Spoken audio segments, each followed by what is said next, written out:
Dans ce métier, malgré toutes les précautions qu'on peut prendre, il faut de la chance.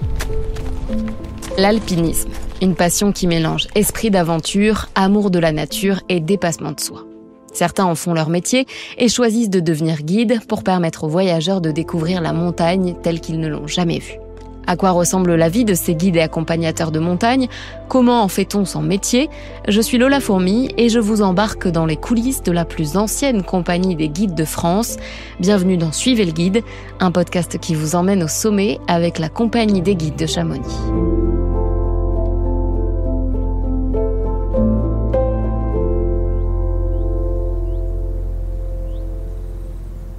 C'est une des formations les plus convoitées de France. Le diplôme d'état de guide de haute montagne est délivré par l'ENSA, l'École nationale de ski et d'alpinisme à Chamonix. C'est l'unique école à délivrer ce titre en France. Et avec une seule sélection par an, ce sont donc naturellement plusieurs centaines de personnes qui affluent chaque année. En 2024, il y avait 220 candidats, un record. Je les découvre pour la session d'été, la deuxième partie des épreuves probatoires, et ils ne sont déjà plus que 160. Dans son bureau de l'ENSA, Hervé Calissa, adjoint en chef du département alpinisme, détaille les critères d'évaluation. Alors déjà, la formation des guides commence donc du coup par un examen probatoire. Pour présenter l'examen probatoire, il faut d'abord avoir une liste de courses. Donc une liste de courses, c'est des itinéraires divers et variés, donc il y a de l'alpinisme en altitude, il y a de l'escalade, il y a du ski. En fait, c'est des courses qui représentent toutes les activités que le guide va à terme pouvoir encadrer. Ça sert à avoir un certain volume de pratique et d'avoir déjà vécu des expériences en montagne en tant qu'amateur. Si cette liste de courses est validée, alors les candidats peuvent se présenter au probatoire. Et le probatoire se déroule en 3 parties. Il y a une première partie en hiver où il y a une interrogation sur les listes de courses, sur le projet professionnel et une épreuve de ski. Ensuite, il y a une épreuve d'été, donc c'est la semaine qu'on est en train de vivre. Et ensuite, il y a une épreuve d'été mais en montagne, donc là où on part une semaine en montagne pour voir si les candidats sont à l'aise et si ça est cohérent avec leur liste de courses et leur niveau technique. Donc on est dans la première journée de la deuxième partie. D'accord, donc là on a 4 épreuves. La première épreuve c'est une épreuve d'orientation. La deuxième épreuve c'est une épreuve d'escalade. La troisième épreuve c'est une épreuve de glace. La quatrième épreuve c'est une épreuve de terrain varié. Ça veut dire un parcours qui inclut du dénivelé, du déplacement en terrain rocheux. Il peut y avoir des traversées, des parcours, des choses comme ça. Et une épreuve d'escalade en chaussures de montagne. Tout ça dans l'épreuve de terrain varié. Et chaque épreuve est éliminatoire, ce qui fait que le nombre de candidats s'amenuise au fil de la semaine. C'est ça. Depuis, en fait, entre les gens qui présentent leur liste de courses et aujourd'hui, il y a déjà eu des premiers filtres, le filtre de la liste de courses. Est-ce que ça rentre dans les critères ? Est-ce que tout ça c'est bien ? L'interrogation sur la liste de courses et l'entretien sur le projet professionnel. Il y a eu l'épreuve de ski. Et donc là, on est sur la deuxième séquence et aujourd'hui on a fini l'épreuve d'orientation. Direction maintenant l'amphithéâtre où les candidats attendent dans le stress de découvrir l'épreuve du lendemain.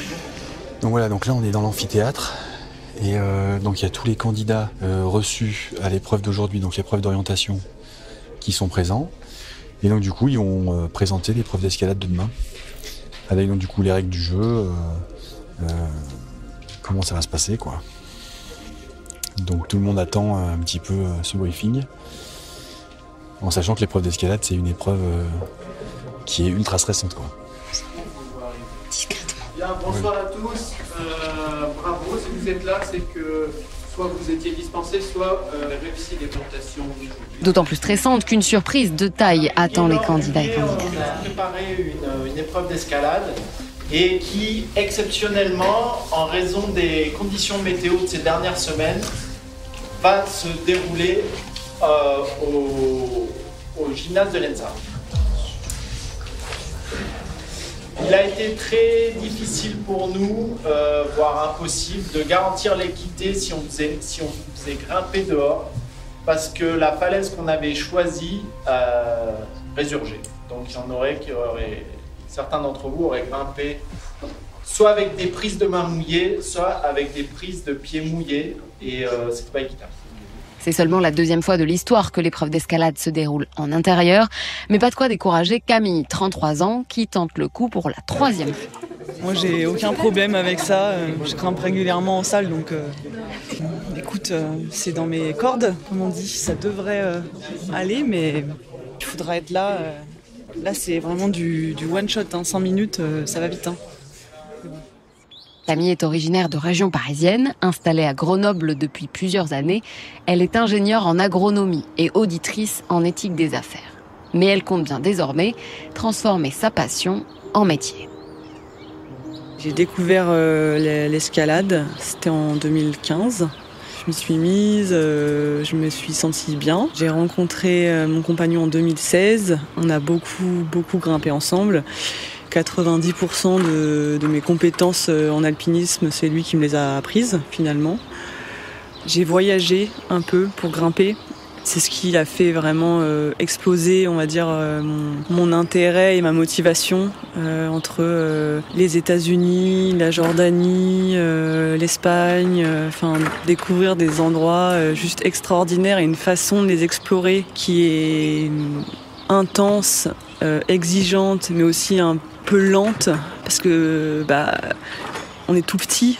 Nous, les humains, on avance lentement quand on va sur une montagne, finalement. Donc, quand on va à un endroit, on va pouvoir explorer un petit peu. Mais avec nos métiers à côté, on n'a pas non plus des temps libres infinis. Mais ouais, la motivation, elle est tout le temps là, quoi.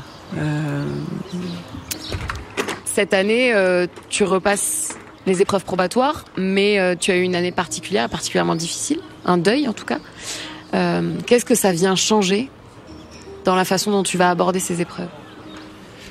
En fait, c'est ça, mon conjoint, donc il a disparu en montagne en juin 2023.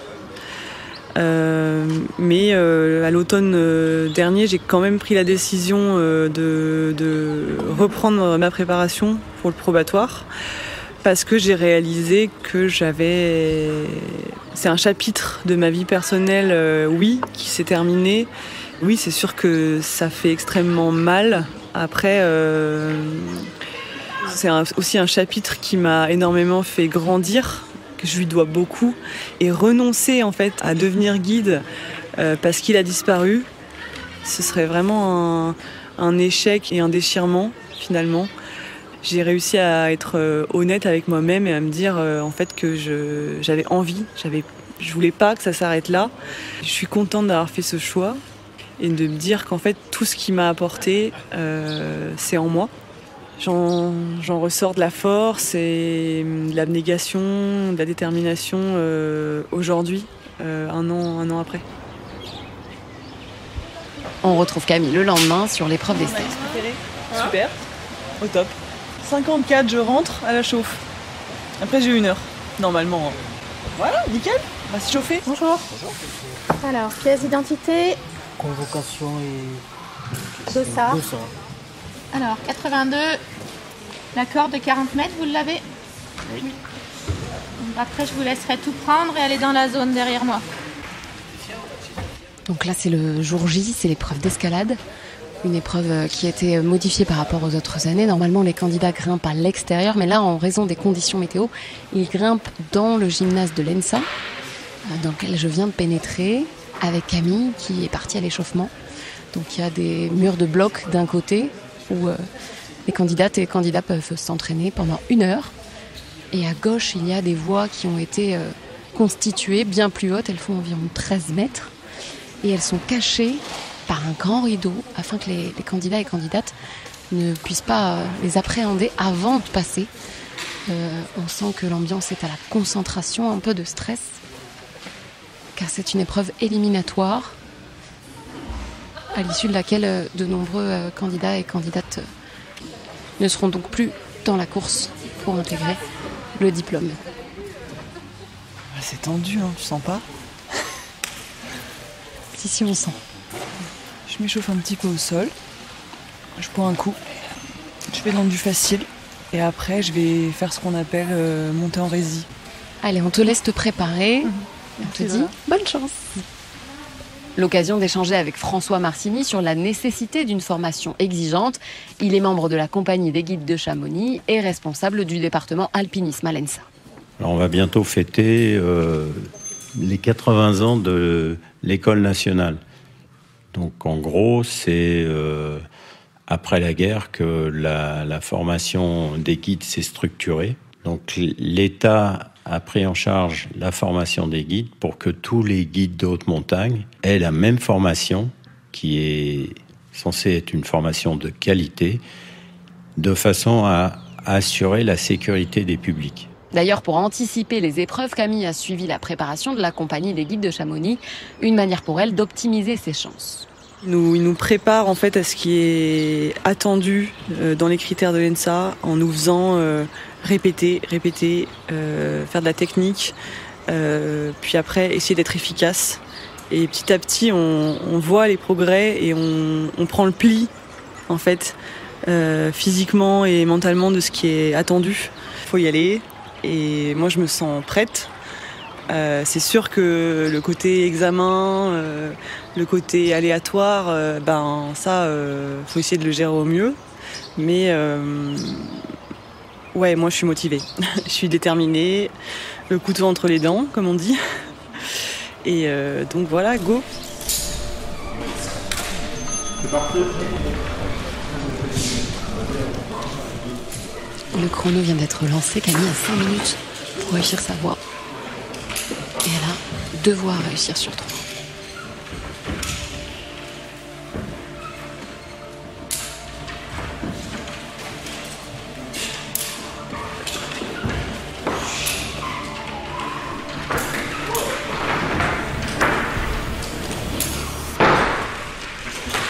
C'est bon pour Camille qui a réussi sa 2e voie. Ce qui veut dire normalement qu'elle obtient... Elle passe cette épreuve d'escalade. T'as réussi, Camille? Oui, j'ai réussi. C'est bon. J'ai fait les 2 premières voies, donc maintenant je peux partir. Et je me suis sentie bien, mais le stress, il fait quand même vraiment monter le lactique. C'est pas habituel, quoi. Quand je vais en falaise, pour moi, ça se finit pas comme ça. Oh, mais là, tu dois être super soulagée. C'était l'épreuve que tu craignais le plus, quand même. Tu vois à quel point ça se joue sur rien. Ça se joue sur 1m50, quoi. Tout ça avec le chrono et tout le monde qui te regarde. Putain. Voilà. Je suis hyper contente. Ouais. Donc les 2 prochaines épreuves, le format est assez différent, tu vois.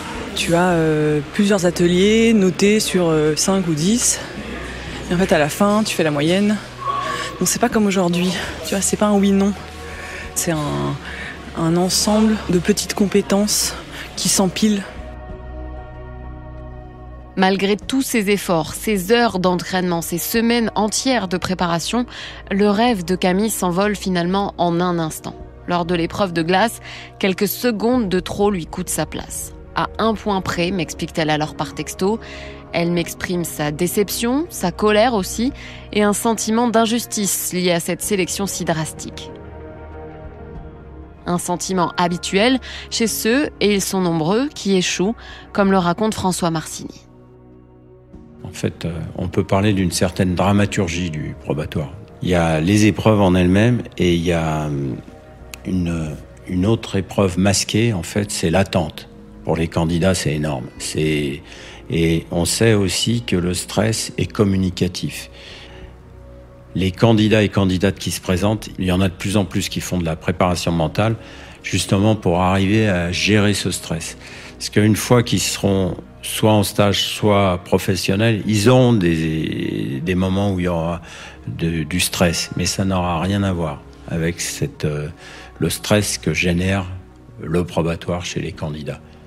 Il y en a certains, moi j'ai de la peine pour eux, hein. Je sais que ça doit être une sélection, mais il y en a certains qui se présentent plusieurs années de suite, hein, mais ils posent leur trip sur la table, hein. Ils se mettent à nu, hein. Franchement, pour eux c'est vraiment quelque chose de vital.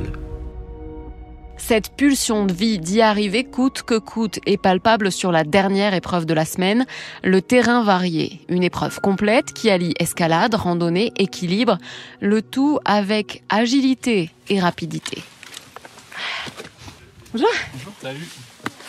Donc du coup, bonjour. T'as le départ qui est là, et puis t'as un jury qui est là, qui regarde de ce côté-là, et t'as un jury qui est juste caché derrière les pierres là, vers la neige, qui regarde de l'autre côté. Quentin Lombard, formateur à l'ENSA. Et on est au sommet du Brévent. On est sur la dernière épreuve, donc c'est l'épreuve du terrain varié qu'on a choisi de faire aujourd'hui parce que c'est la journée où il faisait beau, la seule journée des 3 jours. C'est une épreuve qui est assez dense, qui est plutôt physique, c'est l'épreuve physique de la semaine, où ils ont commencé ce matin par grimper au Gaillan, donc le site d'escalade qui est en bas à Chamonix. Puis après ils ont fait 1500 mètres de dénivelé, une marche chronométrée avec un temps limite, et là ils se préparent pour faire 3 épreuves de terrain varié, donc une qui est plutôt un parcours d'arête, une des escalades et un parcours de bloc. Le but c'est de voir que les candidats ils ont le pied montagnard, donc ça veut dire qu'ils tiennent debout un peu dans du terrain chamois et voilà. D'accord. Là c'est vraiment, on va juger aussi une attitude, une façon d'évoluer du coup en montagne. Oui, ça sera plus. Le but c'est de savoir s'ils ont le pied ou pas, s'ils tiendront debout la semaine prochaine sur la 2e semaine d'épreuve. Voilà. Comment tu t'appelles ? Arnaud. Est-ce que tu peux me raconter un peu comment ça s'est passé l'épreuve de terrain varié pour toi aujourd'hui ? Plutôt pas trop mal, on verra le résultat. Après la grimpe, j'étais un peu stressé, mais j'ai réussi à aller jusqu'en haut de la voie. Donc déjà c'est ça. Après la marche c'était long, mais ça se faisait bien dans les temps quand même. Voilà. Après l'épreuve inédite là de course d'arête un peu qui surprend. Je peux la des escalades un peu compliquées. Un peu dalleuse glissante là, j'ai pris quelques zipettes, on verra si je suis beaucoup pénalisé ou pas. Si je résume, c'était quand même pas facile du tout cette épreuve quoi.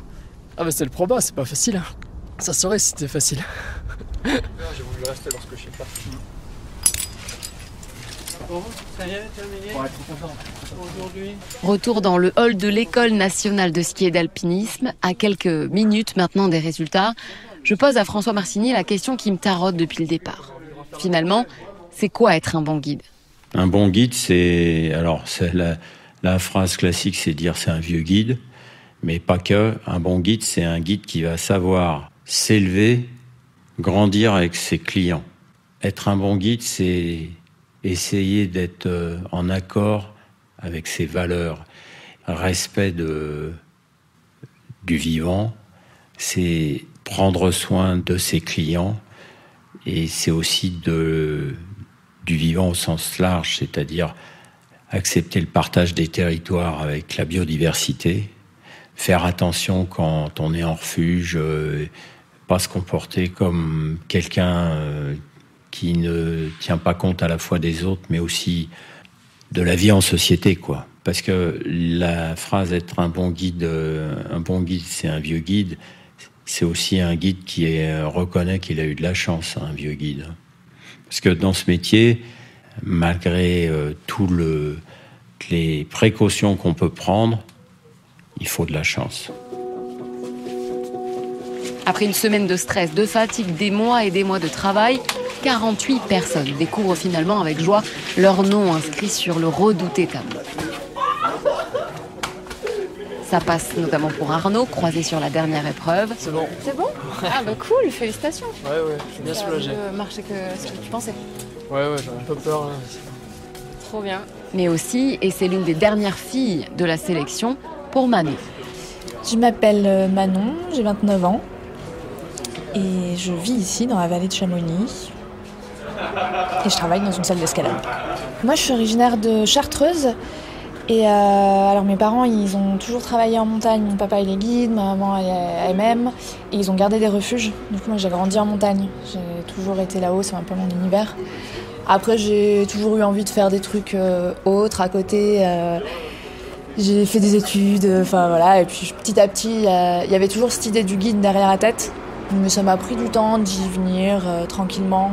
Je pense que c'est bien, parce que c'est quand même un métier où il faut de l'expérience à côté. Et pourquoi guide alors ?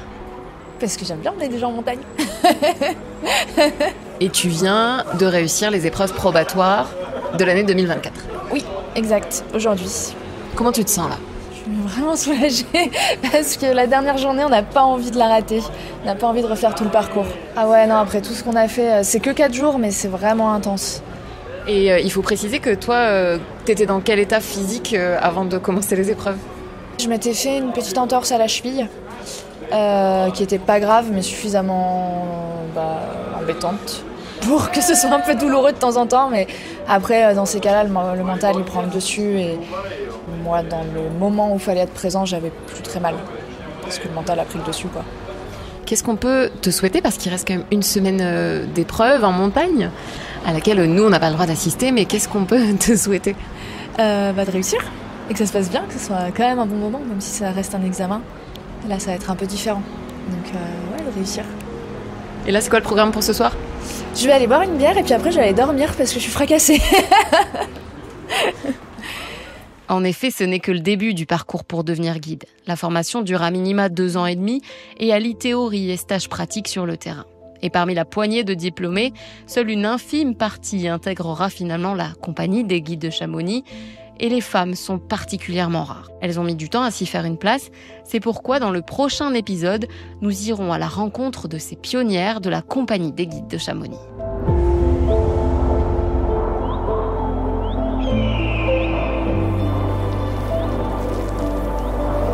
Je suis Lola Fourmi et vous venez d'écouter un épisode du podcast Suivez le guide, proposé par la compagnie des guides de Chamonix, réalisé par César Defort et moi-même, produit par Natif, sous la direction éditoriale de Didier Tiberghien et Daniel Rodriguez.